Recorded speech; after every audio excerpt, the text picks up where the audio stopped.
Dobře, tak dej mi časopis.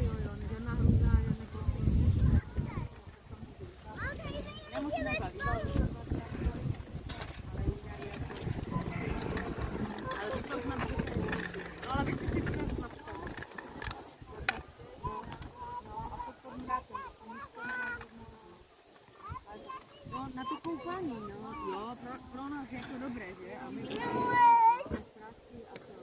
ale vždycky zrovna ty bazény, nebo co mají lidé na puštění.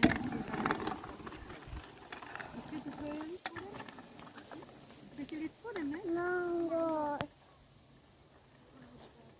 dej to potom tady Ještě na jednou to. to objeďte spodem.